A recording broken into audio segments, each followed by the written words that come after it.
I used to chase worthiness like it was outside of me, in achievements, praise, or hustle. And healing didn't happen for me until I finally decided to stop proving who I was and instead decide who I wanted to become. Your self concept is the subconscious blueprint for what's possible. You don't actually attract what you want. You attract what your subconscious believes you are. And until you rewrite that, no strategy, system, or mindset shift will stick. Your subconscious clings to the familiar and it's ruled by consistency. So even if you want more love, money, or peace in your life, if it contradicts your identity, your nervous system will shut it down.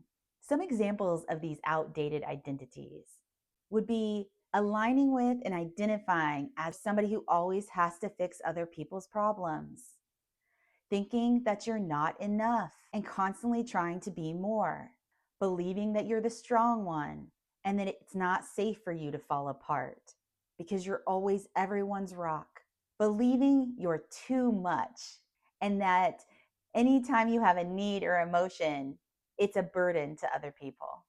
And those identities create your reality until you begin to learn how to shift it. I spent years thinking I had to earn my worth. Every action I took or every endeavor that I embarked on was always an effort to be more or to feel more worthy inside.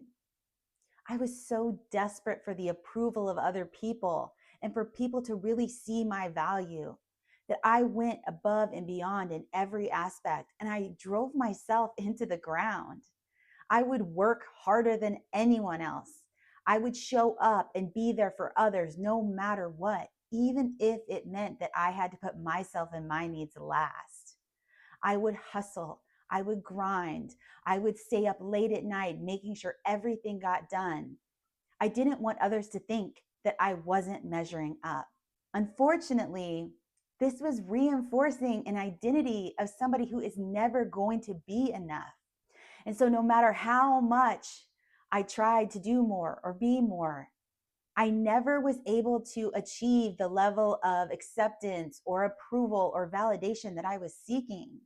But when I finally started working on my self concept, and instead of looking outside of myself for all of these things that I was so desperate for from others, like validation, approval, permission, love, and instead, I cultivated a new self identity of somebody who already had those things and was able to actually give those things to myself, that everything shifted for me because I was finally able to see myself as innately worthy right now. Somebody who didn't have to do more or be more to be seen, to be validated, to be approved of. And the irony is that once I took that burden off other people of feeling like they had to give those things to me or that I was seeking something from them, and I started being more anchored in myself and who I am, more rooted and grounded in the knowing of the person that I had decided myself to be, and then showing up in that capacity each and every day to the best of my ability, because it is a practice. In order to shift these dynamics, these stories, the self concept, you will have to repeatedly show up because, again, the subconscious mind loves consistency. And so the story I had been telling for so many years was one of unworthiness, not enough. And so, in order to anchor in this new identity, I had to be really consistent in noticing when those old paradigms or those old stories were starting to play, when certain events in my life would show up that revolved around my worth, which is more than you think, because in our daily lives, there's so much feedback coming from the outside world or showing up in a certain capacity. And so I got very aware of myself and I started to really see these patterns playing out. And the more I rooted in myself and in this new self concept and really detached from outcomes, like, honestly, I'm good either way. That's when everything started to shift. And my 3D world started to change to reflect back to me this new sense of self-worth. So, in order to install a new program or a new self concept, the first step is always to identify the programming that we're currently working with. And that is truly a skill set of becoming aware of ourselves. So there's a lot of self inquiry that we can do. We can sit down and we can start to journal out certain things. It's really powerful to sit down and write certain prompts for yourself. When I was growing up, money was fill in the blank.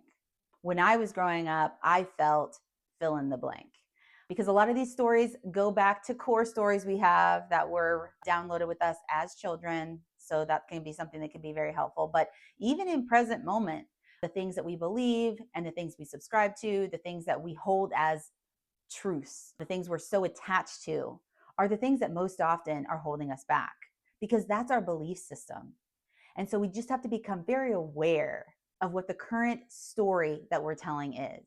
And then we have to determine what unconscious identity we have been holding on to. And not only what we've been holding on to, but the unconscious identity of what we've been living from. And then sometimes we have to ask ourselves, what has this truly cost me? Because sometimes we have to really see how it's impairing our function and our daily lives and our peace and happiness and prosperity in life, to really get an understanding of how important it is to let go of these things that feel so ingrained. They feel so familiar to us. We're so drawn to them almost automatically and naturally. And that's because on a subconscious level, that is the program that's running. And so we have to be very aware of ourselves.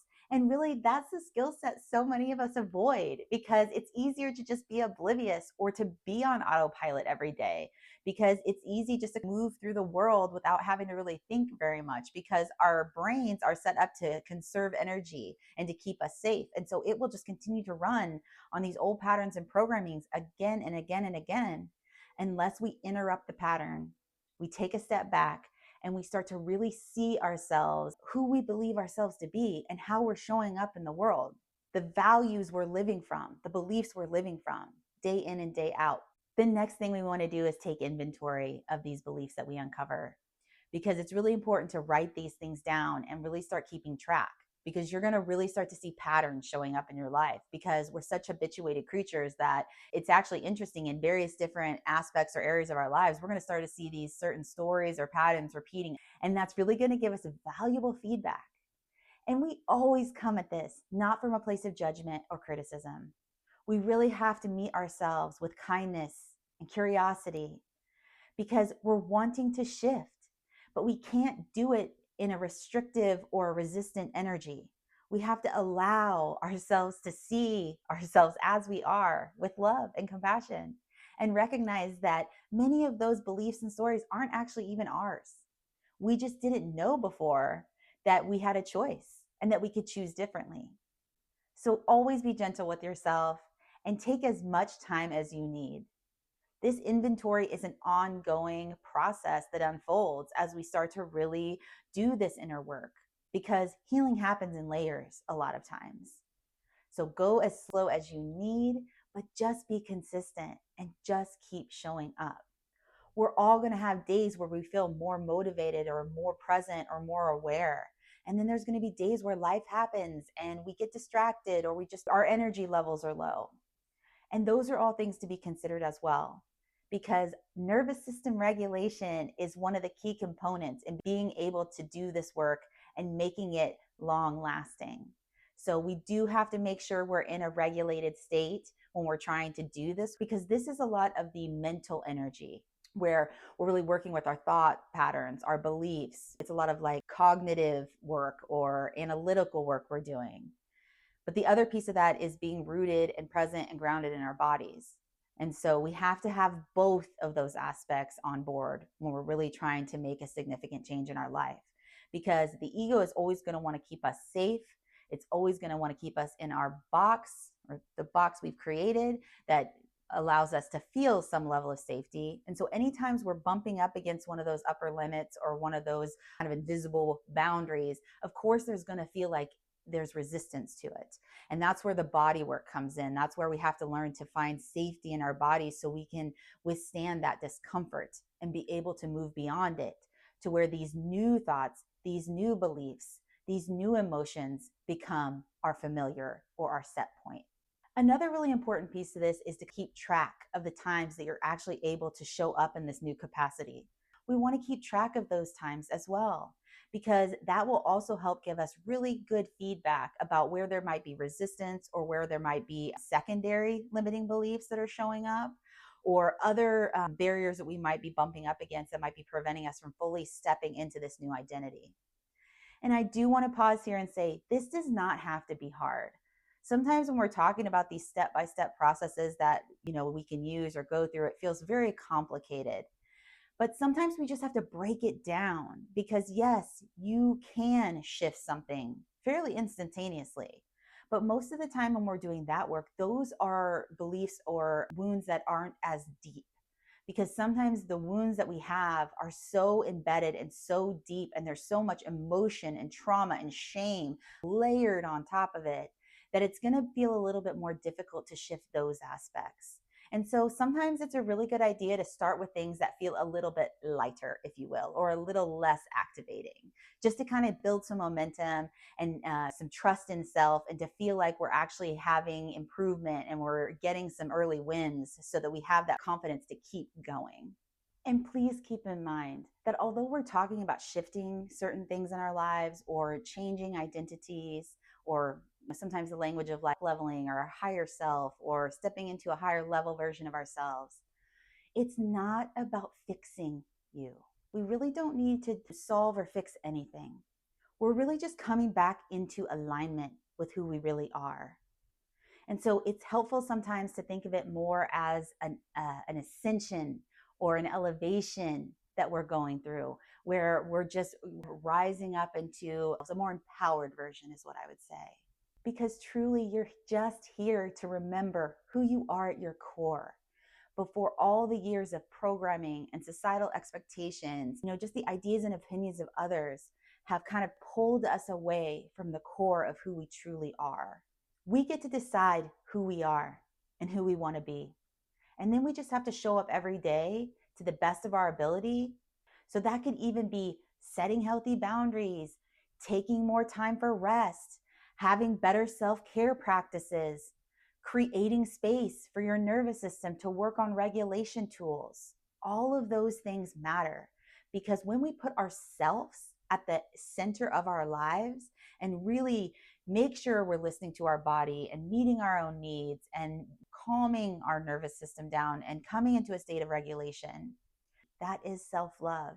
And the more we give that to ourselves without apology or explanation, the more the world is going to reflect that back to us. But you have to decide first that you are, and then show up and be that person. And remember, you are not behind. You are not broken. You're just in the process of becoming. You're becoming the whole healed version of yourself. But I would encourage you to step into that identity right now and start acting from that self-concept that you are a whole, healed, worthy being, because that's the truth. All right. Take care, everybody. I'll catch you on the next one.